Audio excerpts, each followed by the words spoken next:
문의 오셨던 것 중에 답변 안 하려다가 에리카를 쓰고 싶은데 학종이 좋냐, 논술이 좋냐 물어보셨어요. 학종이 좋냐, 논술이 좋냐. 근데 학종이 좋냐, 논술이 좋냐는 뭐가 더 가능성이 높겠느냐를 물어보고 싶으신 거겠죠? 그죠? 그래서 어떻게 가능성이 뭐가 더 높은지를 봐보려고 합니다. 근데 어디까 제가 이제 지금 무료 상담은 안 하고 있어서 무료 상담은 안 하고 있다고 말씀드려가지고 이제 이야기하다가 중간에 끊겨서 어디 학과를 희망하는지는 안 물어봤고 이과생이라고 해서 그냥 이과 중에서 학생을 많이 뽑는 인원을 가장 많이 뽑는 전자공학부로 해가지고 봐보려고 해요. 성적이 일단 낮으니까 교과는 아니니까요. 교과는 패스할 건데 근데 보면 학생부 이제 교과 전형 입시 결과 보면은 충원율이 그래도 높은 숫자들이 많아요. 계속 세 자리 숫자인 애들도 있고 이 2배 가까이 계속 충원율이 되는 학과들도 있거든요. 경쟁률이 생각보다 그렇게 높지 않고 그럼 대부분의 학생들이 합격하고 몇 명 안 떨어지는 거. 근데 이제 물론 그 학생들의 내신이 이제 좋으니까 그런 부분에서 이제 이 내신을 보면 쓸 수가 없는 거기는 한데 그죠? 이런 데 보면은 이런 데 등급도 있는 거예요. 그죠? 경쟁률이 낮았는데 충원율이 엄청 높았어. 그죠? 이거 한번 봐볼게요. 응용수학과가 2022년도에 이거 마치 말하는 김에 응용수학과가 학생부 교과 우수 5명 뽑는데 경쟁률이 이랬네요. 곱하기 2.6 5, 6에 33 13명 지원했네요. 13명 했는데 160% 충원했대요. 5명 뽑았는데 다 포기해서 160% 5명 또 뽑고 5명 중에 60% 3명을 또 뽑았네. 그러면 13명 다 된 거죠. 쓴 학생 붙은 거네. 그죠? 이해가 되나요? 경쟁률이 2.6 그죠? 경쟁률이 2.6인데 5명 뽑아. 실제 경쟁률이라는 거는 교과는 그 최저가 있었기 때문에 최저를 맞춘 사람이 13명이었고 그럼 결국 13명 다 뽑힌 거네요. 처음에 뽑혔던 친구들 포기하고 하는 바람에 다 뽑혔네요. 충원율까지 보면은. 그래서 이 친구가 합격을 했나봐요. 정시로 최저를 맞춰버리는 바람에. 그죠? 그래서 여러분들이나 부모님들 보실 때 이런 부분까지 충원율 다 계산해서 희망하는 학교랑 학과가 있으면 충원율까지 계산을 해서 보시고 이렇게 돼 있는데 왜 갑자기 낮은 등급대들이 있는가? 경쟁률이 차이가 있네? 실질이라는 게 존재하네? 좀 다르네? 그럼 경쟁이 더 낮아졌을 때 합격 가능성이 어떻게 되는가 이런 부분도 꼭 따져보시고서 쓰셨으면 좋겠습니다. 어쨌든 지금 해당은 이 교과에는 해당 안 되니까 어쨌든 교과에도 이런 빈틈이 있기 때문에 네, 입결이 뻥 뚫리거나 만약에 한 명 더 포기했으면은 미달이었을 수도 있죠. 한 명 부족했을 수도 있다는 거겠네. 네, 그 다음에 그래서 학종으로 볼 건데 이제 제가 본 게 전자공학부가 인원을 제일 많이 뽑길래 2022년도에 경쟁률이 이랬어요. 전자공학부가 55명 뽑더라고요. 55명에 12.6 곱하기 하면 얼마입니까? 55 곱하기 12.6 다다다다다다다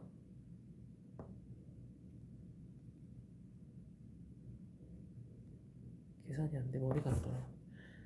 693명이 썼네요. 693명이 썼고 충원율이 이렇게 됐다.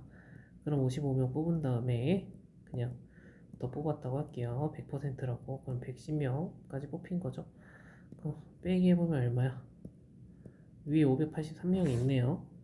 이렇게 계산을 해보는 이유는 학종이 유리하겠느냐, 논술이 유리하겠느냐 해서 성적은 정해져 있는데 유불리를 따지거나 말하기가 되게 어렵고 그래가지고 수치로 말씀드리려고 하는 거 일단 성적은 제외하고 이공기를 생각한다고 하니까 물론 이제 실제 성적에 맞춰서 과를 쓴다면은 또 다른 과를 또 계속 그 내신 결과가 낮았던 데를 더 찾아봐야 되겠죠. 그죠? 어쨌든 이렇게 됩니다. 위에 583명이 남아있는 상태예요. 583명이. 그러면 논술은 어떻게 되냐고 물어보셔서 논술을 보면 여기서 논술은 똑같이 같은 학부로 붙고요. 전자공학부. 그러면은 논술은 몇 명 뽑았었냐면 25명을 뽑았었는데 경쟁률이 14.6이다. 14로 하면 350명이거든요. 근데 충원율이 56%.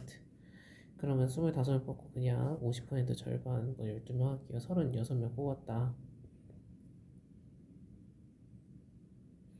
위에 314명이 있는 거예요. 그럼 학종은 위에 아까 몇 명이었어? 네, 그만큼 있고 논술은 300명 있대요. 그러면 이렇게 비교해서 보는 게 최선이지 않을까 생각은 들어요. 물론 단순히 그렇게 비교할 수는 없겠지만 그 다음에 합격되는 논술 점수를 얼마나 받을 수 있는지 여부에 따라서 다르지만 그래서 이과생이면 수리 논술 점수가 얼마가 나오는지 확인을 하셔야 되고요.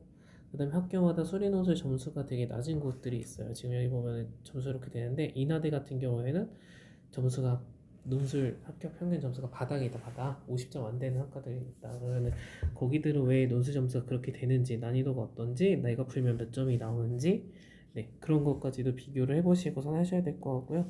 그래서 뭐가 더 유리하냐고 하면 수치로 보여드릴 수 있는 거는 위에 이만큼 있을 수 있겠네요. 몇 명이 있을 수 있겠, 그러니까 나머지 몇 명이 있을 수 있겠네. 뭐 이걸로 비교해 드리는 게 최선이지 않을까 싶어서. 그래서 단순하게 뭐가 더 유리할까요 물어보신다면은 이런 거밖에 말씀드릴 수 없지 않을까 생각을 해서 이런 거를 하게 됐고요. 그래서 아까 봤던 거 교과처럼 충원율, 경쟁률 해가지고 실제로 몇 명이 뽑혔고 몇 명이 떨어졌는가 이런 것도 몇 년 동안 네, 추이가 어떻게 됐는지 보시고 자기소개서 유무가 뭐 작년이나 올해 없게 되었는지 있게 되었는지 보시고 자기소개서가 없어지면은 아무래도 좀 더 학생들이 학종이나 그런 거 쓸 때 더 편안하게 쓸 수 있으니까 경쟁률이 소폭 오를 수도 있지 않을까. 네, 그래서 전년도 재작년도 이제 볼 때 자소서 유무나 뭐 최저 유무 같은 것도 보셔서 하셔야 되는 거예요. 최저를 못 맞춰서 떨어진 학생들이 교과 그 우수 쓴 학생들에서도 있잖아요.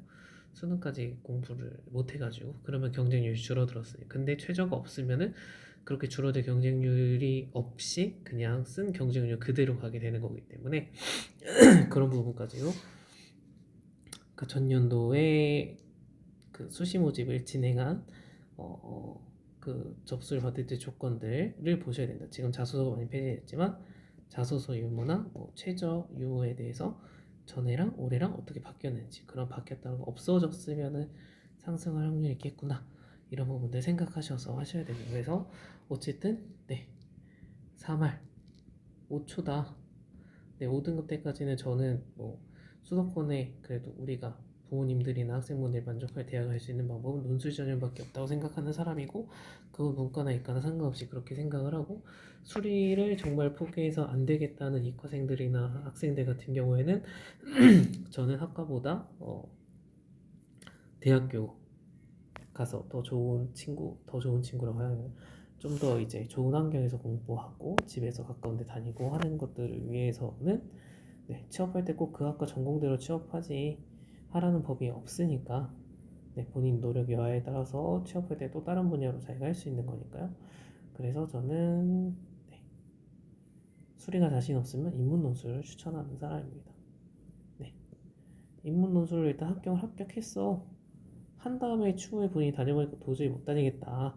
그 다음에 이제 성인이니까 그 다음에 또 선택은 본인의 몫으로 가는 건데 네, 일단은 저는 그래서 그 학교 문턱안까지는 들어가야 된다라는 주의라서 그래서 수리 논술을 꼭 강요하지 않고 인문 논술을 오히려 적극 권장하는 사람이고 다만 이제 몇몇 학교 같은 경우에 수리 논술 점수 평균이 현저하게 낮으니 내가 확실하게 뭐 고2 과정까지는 했는데 심화수업, 미적이나 기하나 이런 부분이 안 돼서 그러는 거다. 그러면 그 불리한 문제는 포기하고 수원수특까지 과정에 통계까지 해서 맞췄을 경우에 합격 평균에 들어간다 그러면 도전해 봄직할 수도 있는 거잖아요. 그런 걸 하셔야 되고 그 다음에 이 논술이랑 약수령 논술이 나뉘어져 있잖아요.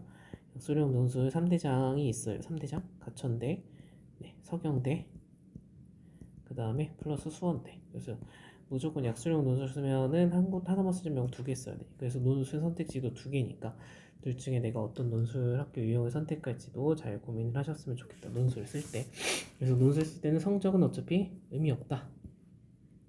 물론 이제 3, 4까지가 비슷한데 5에서 현저하게 떨어지거나 하는 그런 내신 점수 환산도 있어요. 그러면 내가 얼마나 떨어지는지 환산 점수에서 5등급은 몇 점인지 그것 유부도 확인하셔서 내가 평균보다 몇 점 높아져야 되는지 그런 거는 확인하셔야 돼요. 5등급 때 친구들분들은 학교마다 다르기 때문에 네, 그런 것까지만 주의하시면 네, 논술은 그렇고 그다음에 논술 같은 것도 실제 경쟁률이 있다.